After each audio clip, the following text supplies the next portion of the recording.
So a lot of parents think that eye rolling is a necessary developmental milestone. Eye rolling just happens, right? I've got a secret for you. It is never necessary for a kid to eye roll. And in fact, they're telling you something really important. So if eye rolling has happened in your household, it's time to take some action. It means that you have entered a new chapter of your relationship with your child, and it's time to try some new things. Hi, my name is Elizabeth Herod, and I'm a parenting coach. I help parents have a more joyful, less stressful relationship with their children. Today, I have a magic wand for you. It's called End Eye Rolling. Think it's not possible? Keep watching.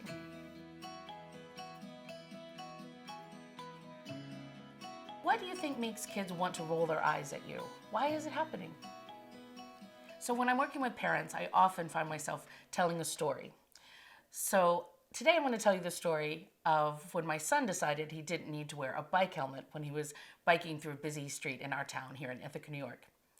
So my son had decided he wanted to go biking and he didn't want to wear his helmet. He wanted to wear his headphones.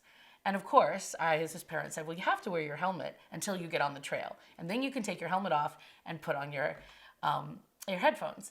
But he decided, without me knowing it, to just wear his headphones the entire bike ride. And he got hit by a car. He's okay. I didn't even know it happened. And when he decided to tell me that this happened, I'll tell you in a minute how I reacted. But let me give you first some examples of how a parent might react. Mom, I didn't wear my helmet, I put on my headphones, and I got hit by a car. What? I told you not to ride without a helmet. You have to wear a helmet. You could have been killed. I'm taking away your bike. I'm taking away your phone. You're never going to bike again. That happens. And how do you think my son would feel if that's what he heard from his parent? He might feel shut down. He might feel vulnerable, like, I wish I had never even told you.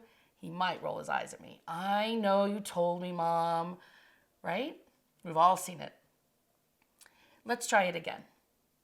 My son says to me, Mom, I didn't wear my helmet like you told me, and I wore my headphones, and I didn't hear the car, and I got hit by a car today.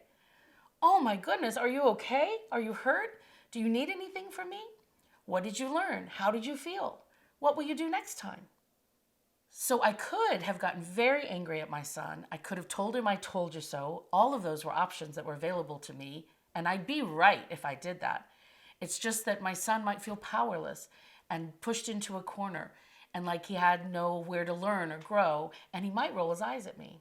But instead, I chose to say things that kept the communication going. I don't want a communication breakdown. I want him to feel empowered. I want him to feel like he learned something from the experience. And I want to make a space for him to tell me what he did learn. I want to know that he's got this, not that I'm right in this moment.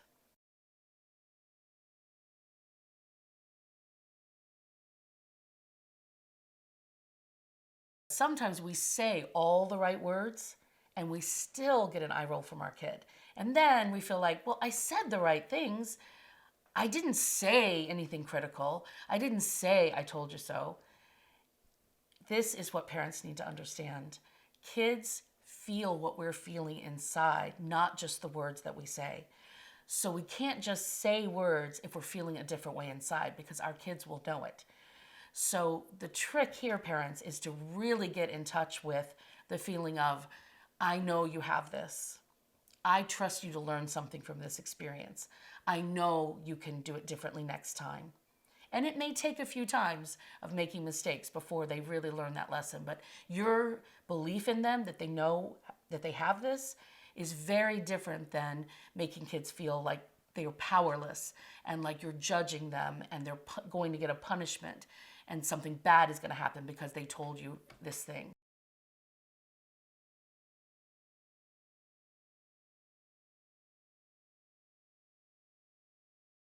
When parents have unhealed wounds from their childhood, it's easy to feel disrespected.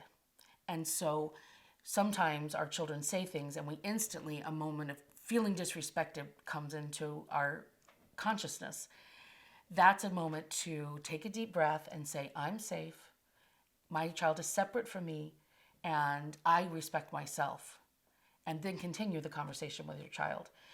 If you feel a need to be right, you're going to get eye rolling. One of my favorite phrases is let go of being right in favor of being relational. It's more important in that moment that we feel in our bodies that our kids are individuating from us, separating from us, maybe disagreeing with us. That doesn't mean they disrespect us. It's healthy and normal for kids to individuate and separate. And when you feel that feeling of, oh, they're disrespecting me, take a moment to reframe it as they're individuating, they're separating, they're trying this on. I'm okay with that. I can let them try this on. And the more you accept your child unconditionally, the less eye rolling you're going to see, I promise. So parents, I want to invite you to try something new with your kid, especially if eye rolling has just started. Here's a tough one. Be vulnerable. Oftentimes parents say to me, I didn't know what to say, so I just yelled at him. I just said, I told you so. If you don't know what to say, parents, here's a trick. Say to your child, I don't know what to say. Be honest. Be vulnerable. Look inside, feel your feelings, and share that honestly and openly with your kid. I don't know what to say. I love you. I don't have all the answers. You've shocked me. That's about what I wanted to say when my son said he got hit by a car. I didn't know what to say. And that's okay. Parents don't always have to know. We don't always have to be right. We can be vulnerable. And that is going to connect us to our kids more than any other thing that we can do, is just to be honest and real with them. Another option is to remember that individuating and being different than us is not a criticism of us. It's just your child growing and becoming themselves. And they might try something on and come back to where they've always been, or they might keep moving in that direction. It's not about you, parents. I think I see eye rolling happen when parents make their children's choices or behaviors or comments or preferences, when parents make it about us. That's when we get eye rolling. The most important thing I can say to parents, if you want to eliminate eye rolling from your life, never make your child feel powerless. People roll their eyes when they feel powerless, when they've backed into a corner and they have no other choice. They'll roll their eyes. If you keep your child and you in the center of the room and nobody's in the corner feeling pushed into the corner, they won't fight back. They'll stay in the middle of the room with you and look you in the eye and have a real conversation with you. If their true essence feels safe and unconditionally loved, you will not have eye rolling.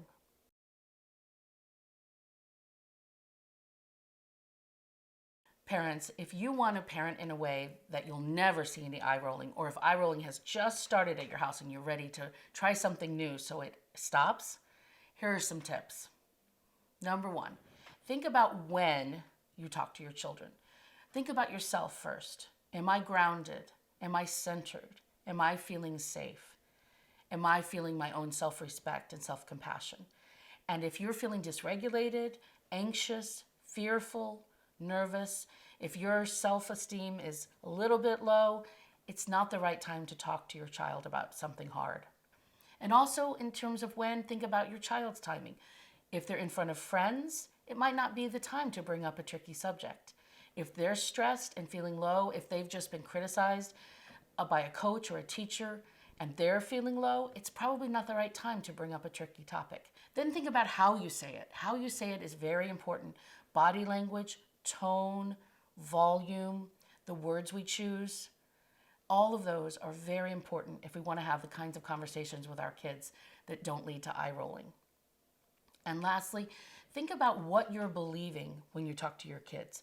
Are you believing I'm right? I'm the parent, I'm in charge, they must listen, they will change, this has to stop? Or are you believing, you got this, I'm here to support you. You might make some mistakes and I'll be there for you when you do. And I know you can learn and grow, you got this. What are you believing about your child when you talk to them about something that might bring up eye rolling or has in the past? Do you want to believe about your child, I'm right? Or you got this, which is going to lead to continued communication that's nurturing and positive and even joyful and fun, as opposed to eye rolling. If you would like help and support in ending eye rolling or making it possible for eye rolling never to even start in your house, You can visit my website, purposeparenting.net, and set up a one-on-one, no-cost discovery call. Get started today on the path of eliminating eye rolling from your life. You'll be so glad you did.